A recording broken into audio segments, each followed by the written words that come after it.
Welcome to Canadian Justice. I'm Christine Van Gyn, and today we're discussing how the federal government has accessed cell phone location data from 33 million cell phones and is planning to collect data from millions more. News that the Public Health Agency of Canada accessed this data was revealed in December of 2021, and the agency has issued a request for a new data collection project, which will track cell location data back from 2019 until 2023 and potentially beyond. The government says this data collection is in order to understand movement patterns during the pandemic. The request also says the data must ensure privacy for Canadians and be stripped of identifying information.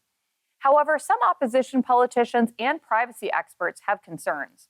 The Parliamentary Ethics Committee has voted on a motion calling it to halt the Public Health Agency's cell phone data collection project. Here today to discuss this issue is Conservative MP John Brassard, who sits on the Ethics Committee. We'll then be joined by Dr. Cavoukian, Executive Director of the Global Privacy and Security by Design Center. Mr. Brassard, thank you so much for joining me. First, you heard the description. What else can you tell me about this data collection project that already happened, the 33 million cell phones that were tracked, and which we only found out about because Blacklock's an investigative journalism organization reported on it? Yeah, thanks, Christine. And you mentioned earlier that it really became known in December of 2021 when Blacklock's, who do tremendous work here in Ottawa, really digging deep into federal contracts and getting to understand where the government's going with respect to tenders and RFPs. They reported just before Christmas that the Public Health Agency of Canada had an RFP out that was scheduled to close in January that would allow them to continue to track the mobility data of Canadians in their terms and the terms of the RFP to better assess public health response and better assess public health data. It became known at that time that they were actually had already started the process of tracking cell phones. They had done it in the previous 8 months, and that they were looking to continue this program because the original contract, Christine, was done on a sole source basis. Yeah, so that's how we found out about it. Why wasn't that original program disclosed to the public? And is that itself concerning? I mean, I don't like the idea of learning that the government had been tracking all of our movements for who knows, for several months before it was even disclosed to the public.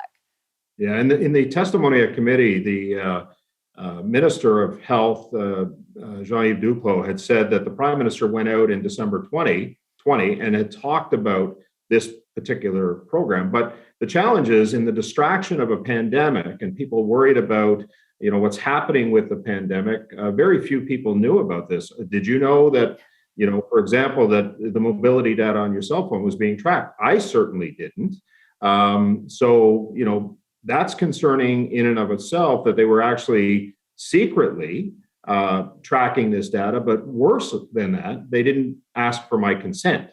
I had no idea. There are lots of things that people consent to knowingly or unknowingly, but the fact that a government agency, the Public Health Agency of Canada, was using that data, I had no clue about that. And it seems many Canadians, because I've heard from many of them, and you've probably seen some of the reports, they didn't know as well.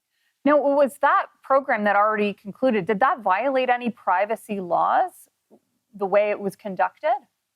Well, we don't know. And that's really what the source of the investigation of the Ethics Committee is right now. We want to make sure that the privacy of Canadians was protected based on privacy laws. The government has said that, the information was aggregated, de-identified, depersonalized.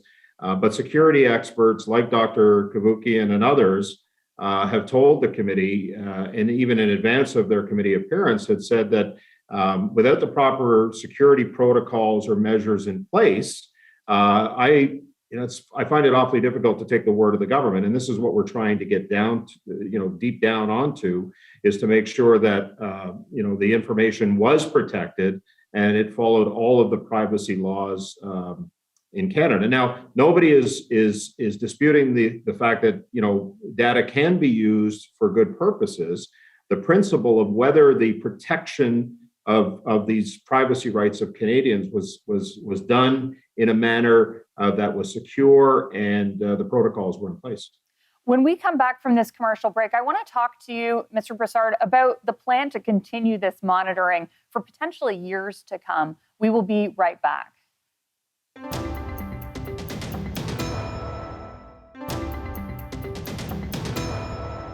So, Mr. Brassard, it's been disclosed that the Public Health Agency of Canada wants to continue this surveillance of cell phone location data for a few years to come. What can you tell me about this, I guess, new program? Maybe it's this extension of the existing program. Is it different? What exactly is being proposed? Well, the RFP that they put out calls for this collection of mobility data to determine public health response, public health measures. Look, Christine, it calls into question why they even need this data in the first place. We're trying to get down to the point where how does a ping on a cell phone tower determine public health response when you're the Public Health Agency of Canada? You have access to other public health data, provincial, municipal, territorial, federal data. You have hospitalization data if you need to access it. So, we're trying to figure out, because we haven't been convinced at this point that data is actually effective in determining public health response. So we've asked for the RFP to be canceled. There was a vote in the House of Commons this week that the opposition parties all supported, including my colleagues in the Bloc and the NDP, to ask the government to hold off on the RFP until it can be determined whether, in fact, all of the proper protocols and security measures were put in place to protect the privacy of Canadians. So, the government's position is that they do want to have this data so that they can craft policy. Your view then is that we're at a stage where this isn't necessary or wouldn't even be useful for that purpose that they're saying they need it for? Data is important in determining responses. Governments around the world, Christine, have been using data. The question well, we know that, but some of the ways some governments use data is very concerning, right? Like, we don't want to function like a surveillance state the way some countries do. 100%, but we also want to make sure that data is protected. And so when that data is being gathered, and I've learned a lot about this over the course of the last couple of months. I've read studies where data can be at a point and maybe 1, 2, 3 data points away from being re-identified. There are other measures, synthetic data gathering, which uses computer modeling and all of that stuff. There's lots of different things that can happen in that data gathering that protects the data. The question is, how effective were those security measures and protocols in place? And how effective were they in protecting Canadian privacy rights? The other factor, too, is, the Privacy Commissioner has been asking for updated privacy laws in the course of the pandemic to make sure that anytime there's data that's being gathered, that privacy laws reflect the inherent right of people to have their privacy protected from government.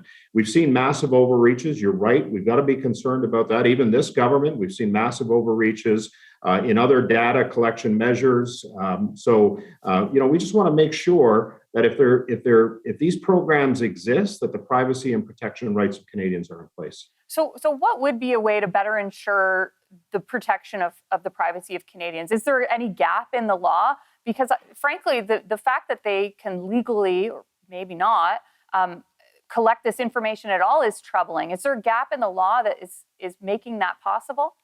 Universally, security and privacy experts, including the Privacy Commissioner of Canada, has said that there needs to be updates to privacy laws to better reflect data collection in the digital age. The other thing that's interesting about this, and I talk about the Privacy Commissioner, he came to committee this week and said that he had been informed of the program, but hadn't been consulted or advised on how Canadians' privacy rights should be protected. And so, that was awfully concerning to me, that the de facto office in this country that's supposed to protect Canadians' privacy rights was just merely informed about the data gathering program. He wasn't even consulted. So he's received so many complaints about this, Christine, that he's actually doing an investigation. He's launched an investigation to determine whether, in fact, those privacy rights were violated. Well, I'm glad to hear that. We've only got about 30 seconds left. What is happening at committee? I know you voted to stop the collection, but is it still proceeding? That's up to the government. I mean, if the government doesn't follow the will of Parliament, then it's another violation, if you will, of the will of Parliament. This is a government that's shown itself to have contempt for the will of Parliament. Just today, they tried to ram through legislation. So we, like I said earlier, my colleagues on the NDP and the Bloc. John, we've got to go, but thank you so much for your time. No worries, Christine. Thank you for your interest in this. It's a big story.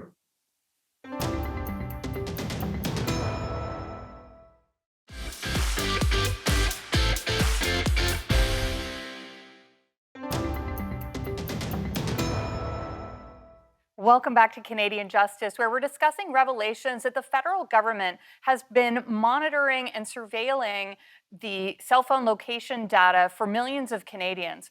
We're joined now by Dr. Anne Cavoukian, who's the Executive Director of the Global Privacy and Security by Design Centre and is also the former three-term Ontario Privacy Commissioner. Dr. Cavoukian, thank you so much for joining me today.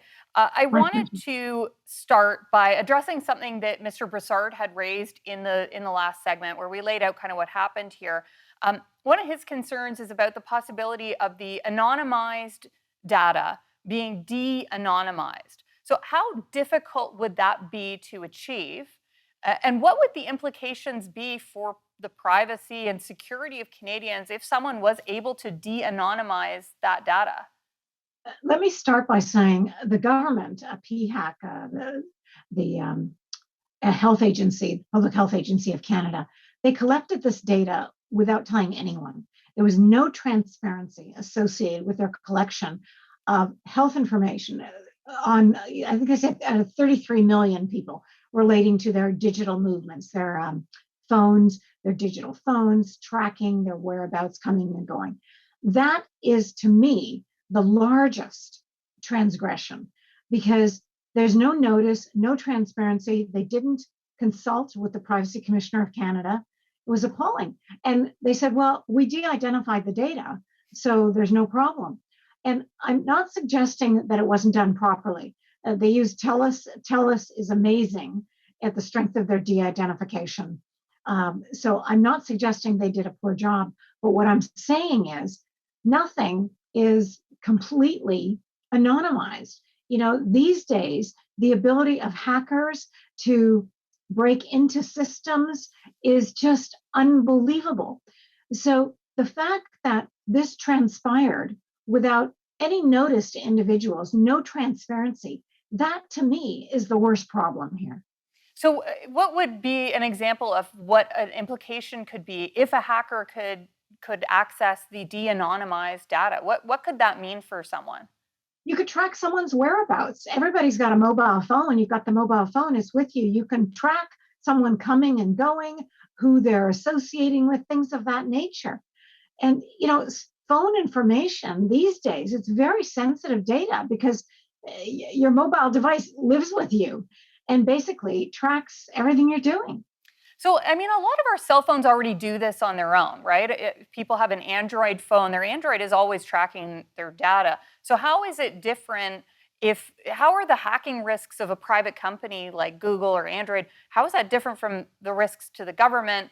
And what are the different obligations between the government or private companies who are already doing a lot of data surveillance of their customers? Well, with due respect, yes, companies, Apple, etc., they have the phones and the data associated with the phones, but they need that to make sure the phone is working and to deliver the services that are promised. Excuse me. They don't track your whereabouts. They don't engage in surveillance. That's the problem here. And governments are not entitled to this information. They don't. You haven't authorized them to track your movements by getting the information off of your cell phone, your device. No, completely unacceptable. So one of the things I'm concerned about is the legality of it. Was it even, we seem to have some lack of clarity of whether privacy laws permitted what the government did. Do they permit what the government did? Do they permit what the government is proposing to do with extending this plan? I think the case could be made that they were permitted to do this because existing privacy laws, which I have to tell you are so dated, they haven't, the federal, the PIPEDA, the private sector legislation for Canada, enacted in the early 2000s. Privacy Acts, provincial, like in the 80s. So, excuse me, The world's it's pretty terrible. different. The world is pretty different now. Very, very old, exactly. And that's the problem because they are, what they're doing, the government is doing is probably authorized under those because they would say, look, we've de-identified the data. There's no personal identifiers linked to it. So it doesn't fall under privacy laws. And that would probably be true. That's how we need to upgrade our privacy laws dramatically and make sure they apply to all data, even potentially de-identified data. One of the things I'm really concerned about is sort of mission creep of this data and maybe other agencies within the government who might be doing this. When we come back from this commercial break, I want to ask you about the potential for that and what your concerns might be. Of course.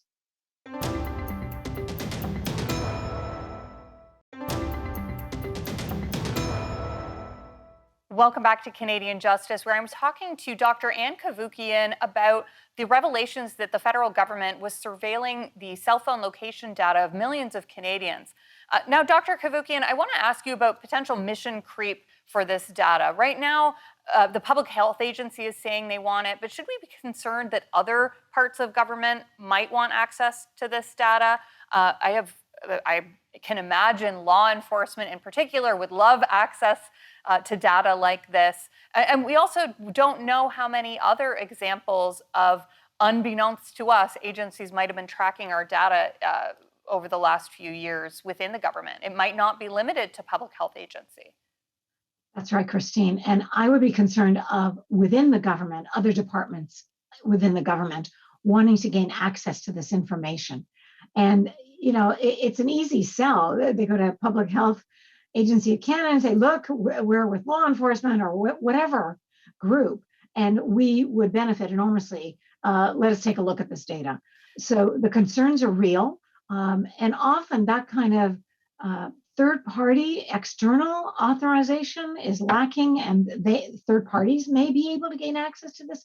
It's not clear, but suffice it to say, people are going to want access to this data beyond the initial purpose for which it was collected. Now, the new proposal is for monitoring continuing to go forward. And I've read that it's potentially up to 5 years of monitoring. And my understanding is this is related to the pandemic. Is it that the government believes the pandemic is going to continue for up to 5 more years? Or, you know, is there something else going on here? Who knows? But I should tell you, yesterday, that got voted down in the standing committee. I testified before the standing committee on this issue, and I heard afterwards when there was a vote on it, it was voted the continued monitoring that Public Health Agency was doing has not been approved any longer. So my understanding is they will no longer be able to do this. But the potential for up to 2023 remains. Is that correct? That has not changed. Christine, let's check on that because I don't believe that will continue. Okay. I believe it was shut down, but let's definitely do a double check on that. Okay, yeah. So Mr. Brassard, who's the MP who sits on the ethics committee, I think addressed some of those questions in the first segment. But I want to turn to you about other countries that do this kind of thing. What do you see internationally about monitoring like this? I know Canada is certainly not the worst offender of surveillance states, but if we go down that road, what could that look like? We shouldn't be doing this. And if you look at Europe, for example, they passed an extremely strong privacy law in 2018 called the General Data Protection Regulation, GDPR. And it basically would shut down any ability to do this. And they included my privacy by design framework in the GDPR, in this new law, which strengthens it even more. So I think it's highly unlikely you would see this kind of activity in Europe or other jurisdictions. There's so much opposition to it. This has not been the only, I'm sure this will not be the only surveillance we're going to have found throughout this pandemic. Pandemic's a great opportunity for governments to seize new powers.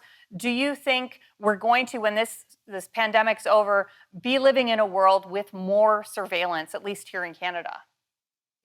Surveillance is mounting. It's steadily mounting on a daily basis. There's no question. And the pandemic just makes it worse because whenever there are emergencies like the pandemic or 9/11, emergency measures can be invoked that basically say privacy laws, we put them on hold. This is an emergency, we have to collect additional information.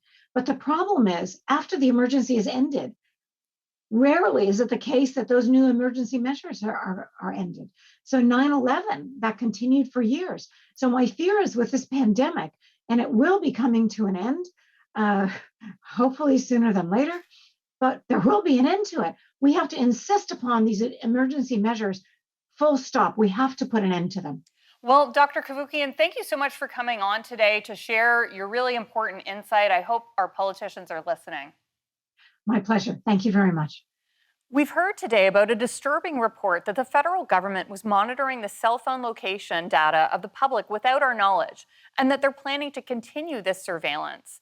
Is surveillance warranted in the name of public health? If so, for how long can it be justified? And if not, what recourse do you have as a citizen? You be the judge. Thanks for watching, and remember, a freer Canada starts with you.